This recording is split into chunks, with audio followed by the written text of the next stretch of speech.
You've learned the IELTS reading strategies. You can name every question type by heart. You've done practice tests, lots of them.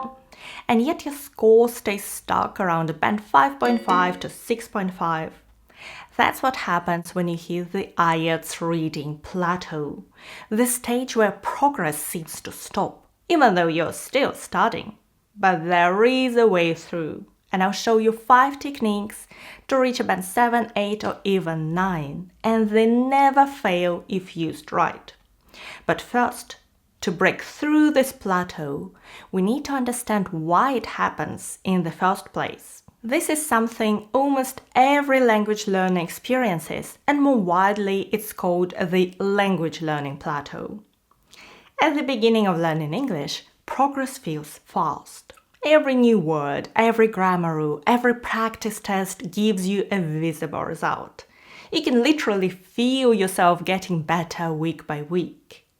But once you reach the intermediate or upper intermediate level, things change. You already know enough to understand most of what you read or hear. So new progress becomes less obvious. It's no longer about learning new things. It's about refining what you already know, using vocabulary more precisely, or noticing small grammar differences, and reading more naturally. And this kind of progress takes much longer to see. And that's why it feels like you're studying hard, but standing still. At this level, you can understand or communicate quite well, but often your vocabulary range is still limited. You make small grammar mistakes, and you can't yet read or think fast enough to reach a band 7 or a higher score. The good news is the plateau isn't a wall, and if you keep walking, you will reach the next rise.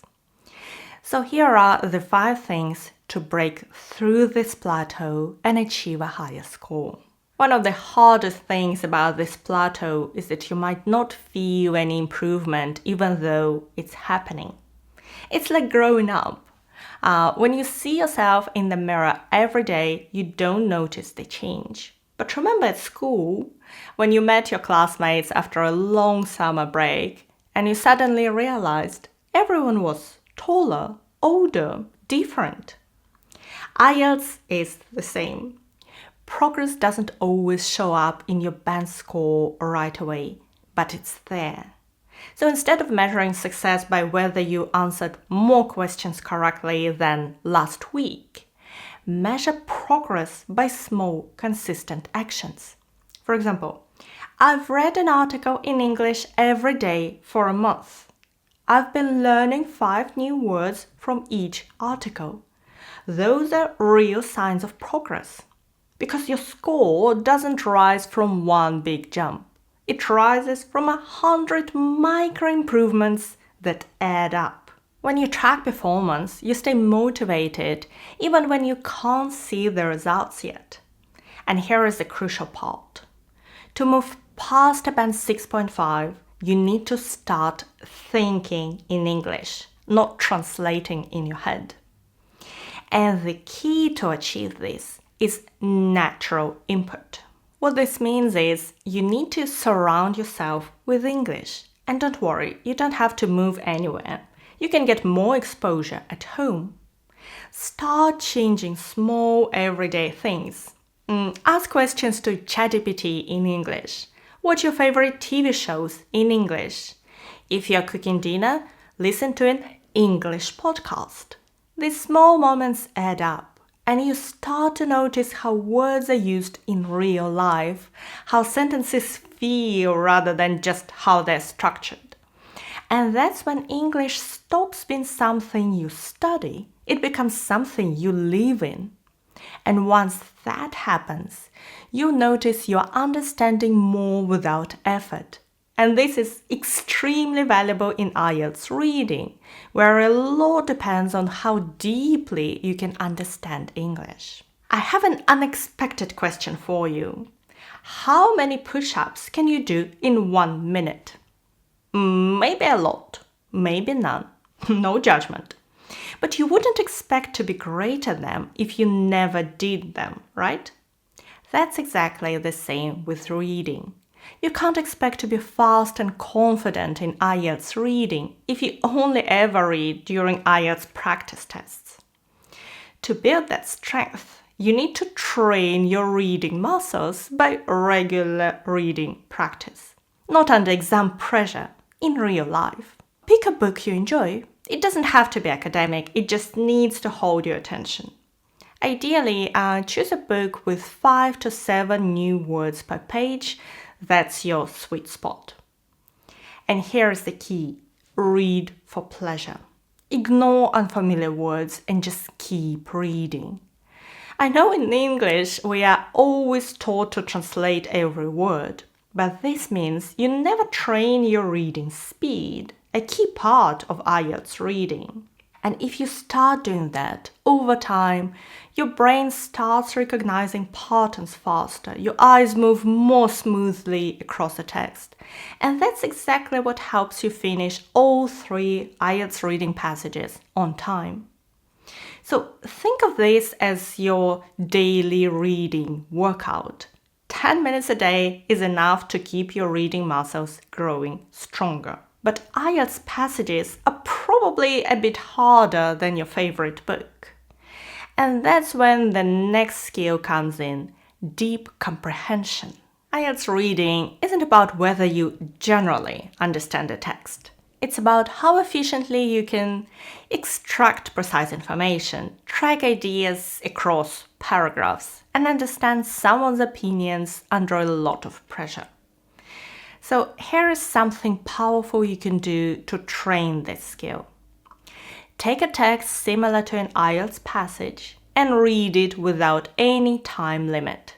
You can use old Cambridge practice tests or free BBC Science articles.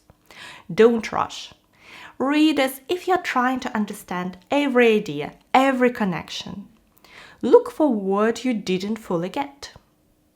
For example, you are reading this text from British Council, and this sentence is not clear. Copy it and ask ChatGPT, what does allowing for a margin of error mean? It will give you a full explanation. If it's still too hard, ask, explain in simple English. And there you go. This is how you train deep comprehension, the exact skill IELTS reading tests, especially in the more difficult passages. Over time, IELTS texts will stop feeling as intimidating and begin to feel quite manageable. Once you start understanding texts more deeply, the next challenge quickly becomes clear. You read a sentence and you understand the structure perfectly, but one unfamiliar word breaks the meaning and suddenly you can't follow the whole idea. Actually, IELTS reading requires the widest vocabulary range of all the IELTS sections. And that's why so many learners hit a plateau.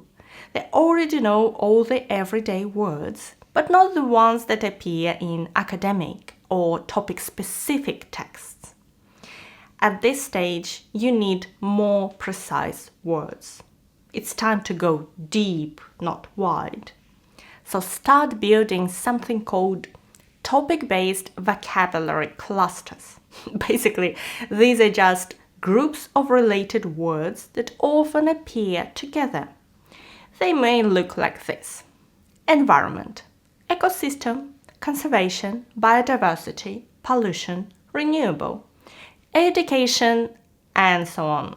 When you learn vocabulary this way, every new text feels more familiar because you've already seen its language family before.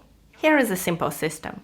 Every time you do a practice test, note the topic and collect 10 to 15 useful words from that passage. Then add them to a flashcard app. For example, you can use WordUp. It's not sponsored. Search for the word, for example, pollution, and add it to your list. And every time you open the app, it shows you the flashcards with words you're learning, and it automatically repeats them after certain intervals to make sure you won't forget them.